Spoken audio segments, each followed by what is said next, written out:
प्रातःकाल होरी के घर में एक पूरा हंगामा हो गया। होरी धनिया को मार रहा था, धनिया उसे गालियां दे रही थी। दोनों लड़कियां बाप के पांव से लिपटी चिल्ला रही थीं और गोबर माँ को बचा रहा था। बार बार होरी का हाथ पकड़कर पीछे ढकेल देता, पर ज्यों ही धनिया के मुंह से कोई गाली निकल जाती, होरी अपने हाथ छुड़ाकर उसे दो चार घूंसे और लात जमा देता। उसका बूढ़ा क्रोध जैसे किसी गुप्त संचित शक्ति को निकाल लाया हो। सारे गांव में हलचल पड़ गई। लोग समझाने के बहाने तमाशा देखने आ पहुँचे। शोभा लाठी टेकता आ खड़ा हुआ। दाता दिन ने डांटा, यह क्या है होरी, तुम बावले हो गए हो क्या? कोई इस तरह घर की लक्ष्मी पर हाथ छोड़ता है? तुम्हें तो यह रोग न था, क्या हीरा की छूत तुम्हें भी लग गई? होरी ने पालागन करके कहा, महाराज तुम इस बखत न बोलो, मैं आज इसकी बांध छुड़ाकर तब दम लूँगा। मैं जितना ही तरह देता हूँ उतना ही यह सिर चढ़ती जाती है। धनिया सजल क्रोध में बोली, महाराज तुम गवाह रहना, मैं आज इसे और इसके हत्यारे भाई को जेहल भेजवाकर तब पानी पीऊँगी। इसके भाई ने गाय को माहुर खिलाकर मार डाला। अब जो मैं थाने में रपट लिखाने जा रही हूँ तो यह हत्यारा मुझे मारता है। इसके पीछे अपनी जिंदगी चौपट कर दी, इसका यह इनाम दे रहा है। होरी ने दांत पीसकर और आंखें निकाल कर कहा, फिर वही बात मुंह से निकाली? तूने देखा था हीरा को माहुर खिलाते? तू कसम खा जा कि तूने हीरा को गाय की नाद के पास खड़े नहीं देखा। हाँ, मैंने नहीं देखा, कसम खाता हूँ। बेटे के माथे पर हाथ रख के कसम खा। होरी ने गोबर के माथे पर कांपता हुआ हाथ रखकर कांपते हुए स्वर में कहा, मैं बेटे की कसम खाता हूं कि मैंने हीरा को नाद के पास नहीं देखा। धनिया ने जमीन पर थूक कर कहा, थोड़ी है तेरी झूठाई पर। तूने खुद मुझसे कहा कि हीरा चोरों की तरह नाद के पास खड़ा था और अब भाई के पक्ष में झूठ बोलता है। थोड़ी है, अगर मेरे बेटे का बाल भी बांका हुआ तो घर में आग लगा दूंगी, सारी गृहस्थी में आग लगा दूंगी। भगवान आदमी मुंह से बात कहकर इतनी बेशर्मी से मुकर जाता है। होरी पांव पटक कर बोला, धनिया गुस्सा मत दिला, नहीं बुरा होगा। मार तो रहा है और मार ले। जा, तू अपने बाप का बेटा होगा तो आज मुझे मार कर तब पानी पिएगा। पापी ने मारते मारते मेरा भुर्सक निकाल लिया, फिर भी इसका जी नहीं भरा। मुझे मार कर समझता है मैं बड़ा वीर हूँ, भाइयों के सामने भीगी बिल्ली बन जाता है, पापी कहीं का हत्यारा। फिर वह बैन कहकर रोने लगी। इस घर में आकर उसने क्या नहीं झेला, किस किस तरह पेट तन नहीं काटा, किस तरह एक एक लत्ते को तरसी, किस तरह एक एक पैसा प्राणों की तरह संचा, किस तरह घर भर को खिलाकर आप पानी पीकर सो रही, और आज उन सारे बलिदानों का यह पुरस्कार। भगवान बैठे यह अन्याय देख रहे हैं और उसकी रक्षा को नहीं दौड़ते।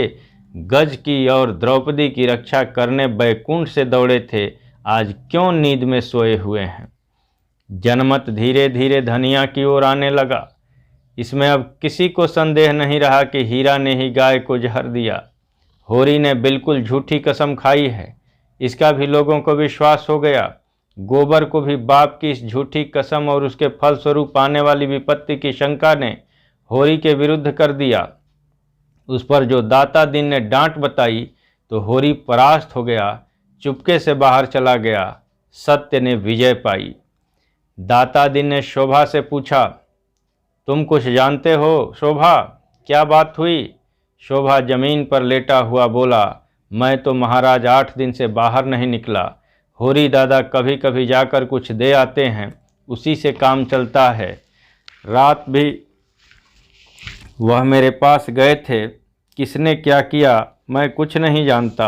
हाँ, कल सांझ को हीरा मेरे घर खुरपी मांगने गया था। कहता था एक जड़ी खोदना है, फिर तब से मेरी उससे भेंट नहीं हुई। धनिया इतनी शह पाकर बोली, पंडित दादा वह उसी का काम है। शोभा के घर से खुरपी मांग कर लाया और कोई जड़ी खोदकर गाय को खिला दी। उस रात को जो झगड़ा हुआ था उसी दिन से वह खार खाए बैठा था। दाता दिन बोले, यह बात साबित हो गई तो उसे हत्या लगेगी। पुलिस कुछ करे या न करे, धर्म तो बिना दंड दिए न रहेगा। चली तो जा रुपया, हीरा को बुला ला, कहना पंडित दाता बुला रहे हैं। अगर उसने हत्या नहीं की है तो गंगाजली उठा ले और चौरे पर चढ़कर कसम खाए। धनिया बोली, महाराज उसके कसम का भरोसा नहीं, चटपट खा लेगा। जब उसने झूठी कसम खा ली तो बड़ा धर्मात्मा बनता है, तो हीरा का क्या विश्वास। अब गोबर बोला, खा ले झूठी कसम, वंश का अंत हो जाए। बूढ़े जीते रहें, जवान जीकर क्या करेंगे। रूपा एक क्षण में आकर बोली, काका घर में नहीं है पंडित दाता। रूपा एक क्षण में आकर बोली, काका घर में नहीं है पंडित दादा, काकी कहती हैं कहीं चले गए हैं। दाता दिन ने लंबी दाढ़ी फटकार कर कहा, तूने पूछा नहीं कहाँ चले गए हैं। घर में छिपा बैठा न हो, देख तो सोना भीतर तो नहीं बैठा है। धनिया ने टोका, उसे मत भेजो दादा, हीरा के सिर हत्या सवार है, न जाने क्या कर बैठे। दाता दिन ने खुद लकड़ी संभाली और खबर लाए कि हीरा सचमुच कहीं चला गया है। पुनिया कहती है, लुटिया डोर और डंडा सब लेकर गए हैं। पुनिया ने पूछा भी कहाँ जाते हो, पर बताया नहीं। उसने 5 रुपये आले में रखे थे, रुपये वहाँ नहीं हैं, शायद रुपये भी लेता गया।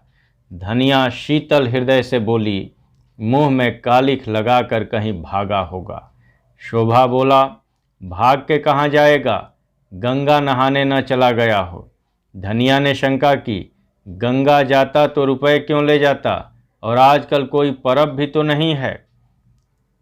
इस शंका का कोई समाधान न मिला। धारणा दृढ़ हो गई, आज होरी के घर भोजन नहीं पका, न किसी ने बैलों को सानी पानी दिया। सारे गांव में सनसनी फैली हुई थी। 2-2, 4-4 आदमी जगह जगह जमा होकर इसी विषय की आलोचना कर रहे थे। हीरा अवश्य कहीं भाग गया, देखा होगा कि भेद खुल गया, अब जेहल जाना पड़ेगा, हत्या अलग लगेगी, बस कहीं भाग गया। पुनिया अलग रो रही थी, कुछ कहा न सुना, न जाने कहाँ चल दिए। जो कुछ कसर रह गई थी वह संध्या समय हल्के के थानेदार ने आकर पूरी कर दी। गांव के चौकीदार ने इस घटना की रपट की जैसा उसका कर्तव्य था, और थानेदार साहब भला अपने कर्तव्य से कब चूकने वाले थे। अब गांव वालों को भी उनका सेवा सत्कार करने, अपने कर्तव्य का पालन करना चाहिए। दाता दिन, झिंगुरी सिंह, नोखे राम, उनके चारों प्यादे, मंगरू शाह और लाला पटेश्वरी सभी आ पहुँचे और दारोगा जी के सामने हाथ बांधकर खड़े हो गए। होरी की तलबी हुई। जीवन में यह पहला अवसर था कि वह दारोगा के सामने आया। ऐसा डर रहा था जैसे फांसी हो जाएगी। धनिया को पीटते समय उसका एक अंग फड़क रहा था। दारोगा के सामने कछुआ की भांति भीतर सिमटा जाता था। दारोगा ने उसे आलोचक नेत्रों से देखा और उसके हृदय तक पहुंच गए। आदमियों की नस पहचानने का उन्हें अच्छा अभ्यास था। किताबी मनोविज्ञान में कोरे, पर व्यावहारिक मनोविज्ञान के मर्मज्ञ थे। यकीन हो गया, आज अच्छे का मुंह देखकर उठे हैं, और होरी का चेहरा कहे देता था, इसे केवल एक घुड़की काफ़ी है। दारोगा ने पूछा, तुझे किस पर शुबहा है। होरी ने जमीन छुई और हाथ बांधकर बोला, मेरा शुबहा किसी पर नहीं है सरकार। गाय अपनी मौत से मरी है, बुढ़ी हो गई थी। धनिया भी आकर पीछे खड़ी थी, तुरंत बोली, गाय मारी गई है तुम्हारी भाई हीरा ने। सरकार, ऐसे बौड़म नहीं है कि जो कुछ तुम कह दोगे वह मान लेंगे। यहाँ जांच तहकीकात करने आए हैं। दारोगा जी ने पूछा, यह कौन औरत है। कई आदमियों ने दारोगा जी से कुछ बातचीत करने का सौभाग्य प्राप्त करने के लिए चढ़ा ऊपरी की। एक साथ बोले और अपने मन को इस कल्पना से संतोष दिया कि पहले मैं बोला, होरी की घरवाली है सरकार, तो इसे बुलाओ, मैं पहले इसी का बयान लिखूंगा। वह कहाँ है हीरा। विशिष्ट जनों ने एक स्वर से कहा, वह तो आज सवेरे से कहीं चला गया है सरकार। मैं उसके घर की तलाशी लूँगा। तलाशी? होरी की सांस तले ऊपर होने लगी। उसके भाई हीरा के घर की तलाशी होगी और हीरा घर में नहीं है? और फिर होरी के जीते जी उसके देखते यह तलाशी न होने पाएगी और धनिया से अब उसका कोई संबंध नहीं, जहाँ चाहे जाए। जब वह उसकी इज्जत बिगाड़ने पर आ गई है तो उसके घर में कैसे रह सकती है? जब गली गली ठोकर खाएगी तब पता चलेगा। गांव के विशिष्ट जनों ने इस महान संकट को टालने के लिए कानाफूसी शुरू की। दाता दीन ने गंजा सिर हिलाकर कहा, यह सब कमाने के ढंग हैं। पूछो हीरा के घर में क्या रखा है। पटेश्वरी लाल बहुत लंबे थे, पर लंबे होकर भी बेवकूफ़ न थे। अपना लंबा काला मुंह और लंबा करके बोले, और यहाँ आया है किस लिए? और जब आया है बिना कुछ लिए दिए गया कब है? झिंगुरी सिंह ने होरी को बुलाकर कान में कहा, निकालो जो कुछ देना हो, यूँ गला न छूटेगा। दारोगा जी ने अब जरा गरज कर कहा, मैं हीरा के घर की तलाशी लूँगा। होरी के मुख का रंग ऐसा उड़ गया था जैसे देह का सारा रक्त सूख गया हो। तलाशी उसके घर हुई तो उसके भाई के घर हुई तो एक ही बात है। हीरा अलग सही, पर दुनिया तो जानती है वह उसका भाई है। मगर इस वक्त उसका कुछ बस नहीं। उसके पास रुपए होते तो इसी वक्त 50 रुपये लाकर दारोगा जी के चरणों पर रख देता और कहता, सरकार मेरी इज्जत अब आपके हाथ में है। मगर उसके पास तो जहर खाने को भी एक पैसा नहीं है। धनिया के पास चाहे जो 2-4 रुपये पड़े हों, पर वह चुड़ैल भला क्यों देने लगी? मृत्युदंड पाए हुए आदमी की भांति सिर झुकाए अपने अपमान की वेदना का तीव्र अनुभव करता हुआ चुपचाप खड़ा रहा। दाता दिन ने होरी को सचेत किया, अब इस तरह खड़े रहने से काम न चलेगा होरी, रुपए की कोई जुगत करो। होरी दीन स्वर में बोला, अब मैं क्या करूं महाराज, अभी तो पहले ही की गठरी सिर पर लदी है और किस मुंह से मांगूं, लेकिन इस संकट से उबार लो। जीता रहा तो कौड़ी कौड़ी चुका दूंगा, मैं मर भी जाऊं तो गोबर तो है ही। नेताओं में सलाह होने लगी, दारोगा जी को क्या भेंट किया जाए। दाता दिन ने 50 का प्रस्ताव किया। झिंगुरी सिंह के अनुमान में 100 से कम पर सौदा न होगा। नोखेराम भी 100 के पक्ष में थे और होरी के लिए 100 और 50 में कोई अंतर न था। इस तलाशी का संकट उसके सिर से टल जाए, पूजा चाहे कितनी ही चढ़ानी पड़े, मरे को मन भर लकड़ी से जलाओ या 10 मन से, उसे क्या चिंता। मगर पटेश्वरी से यह अन्याय न देखा गया। कोई डाका या कत्ल तो हुआ नहीं, केवल तलाशी हो रही है, इसके लिए 20 रुपये बहुत हैं। नेताओं ने धिक्कारा, तो फिर दारोगा जी से बातचीत करना, हम लोग नगीच न जाएंगे, कौन घुड़कियाँ खाए। होरी ने पटेश्वरी के पांव पर अपना सिर रख दिया, भैया मेरा उद्धार करो, जब तक जीऊँगा तुम्हारी ताबेदारी करूँगा। दारोगा जी ने फिर अपने विशाल वक्ष और विशालतर उदर की पूरी शक्ति से कहा, कहाँ है हीरा का घर, मैं उसके घर की तलाशी लूँगा। पटेश्वरी ने आगे बढ़कर दारोगा जी के कान में कहा, तलाशी लेकर क्या करोगे हुजूर, उसका भाई आपको ताबेदारी के लिए हाजिर है। दोनों आदमी जरा अलग जाकर बातें करने लगे। कैसा आदमी है? बहुत ही गरीब हुजूर, भोजन का ठिकाना भी नहीं। सच? हाँ हुजूर, ईमान से कहता हूँ। अरे तो क्या एक 50 का डोल भी नहीं है? कहाँ की बात हुजूर, 10 मिल जाएं तो 1000 समझिए, 50 तो 50 जन्म में भी मुमकिन नहीं, और वह भी जब कोई महाजन खड़ा हो जाएगा। दारोगा जी ने 1 मिनट तक विचार करके कहा, तो फिर उसे सताने से क्या फ़ायदा, मैं ऐसे को नहीं सताता जो आप ही मर रहे हों। पटेश्वरी ने देखा, निशाना और आगे जा पड़ा, बोले, नहीं हुजूर, ऐसा न कीजिए, नहीं फिर हम कहाँ जाएंगे, हमारे पास दूसरी और कौन सी खेती है। तुम इलाके के पटवारी हो जी, कैसी बातें करते हो। जब ऐसा ही कोई अवसर आ जाता है तो आपकी बदौलत हम भी कुछ पा जाते हैं, नहीं पटवारी को कौन पूछता है। अच्छा जाओ, 30 रुपये दिलवा दो, 20 रुपये हमारे, 10 रुपये तुम्हारे। 4 मुखिया हैं, इसका ख्याल कीजिए। अच्छा, आधे आधे पर रखो, जल्दी करो, मुझे देर हो रही है। पटेश्वरी ने झिंगुरी से कहा। झिंगुरी ने होरी को इशारे से बुलाया, अपने घर ले गए, 30 रुपये गिनकर उनके हवाले किए और एहसान से दबाते हुए बोले, आज ही कागज़ लिखा लेना, तुम्हारा मुंह देखकर रुपए दे रहा हूँ, तुम्हारी भलमनसी पर। होरी ने रुपए लिए और अंगोछे के कोरे में बांधे प्रसन्न मुख आकर दारोगा जी की ओर चला। सहसा धनिया झपट कर आगे आई और अंगोछी एक झटके से साथ उसके हाथ से छीन ली। गांठ पक्की न थी, झटका पाते ही खुल गई और सारे रुपए जमीन पर बिखर गए। नागिन की तरह फुफकार कर बोली, ये रुपए कहाँ लिए जा रहा है, बता। भला चाहता है तो सब रुपए लौटा दे, नहीं कह देती हूँ घर के परानी रात दिन मरें और दाने दाने को तरसें, लत्ता भी पहनने को मैसर न हो और अंजुली भर रुपए लेकर चला है इज्जत बचाने। ऐसी बड़ी है तेरी इज्जत, किसके घर में चूहे लोटें, वह भी इज्जत वाला। दारोगा तलाशी ही तो लेगा, ले ले जहाँ चाहे तलाशी। एक तो 100 रुपये की गाय गई, उस पर यह पलेथन, वाह अरी तेरी इज्जत। होरी खून का घूंट पीकर रह गया। सारा समूह जैसे थर्रा उठा, नेताओं के सिर झुक गए।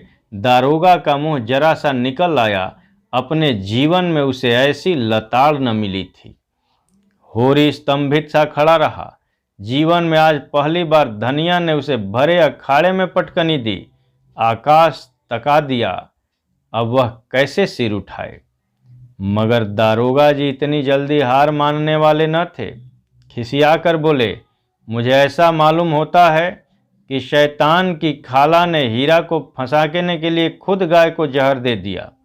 धनिया हाथ मटका कर बोली, हाँ दे दिया, अपनी गाय थी, मार डाली, फिर किसी दूसरे का जानवर तो नहीं मारा।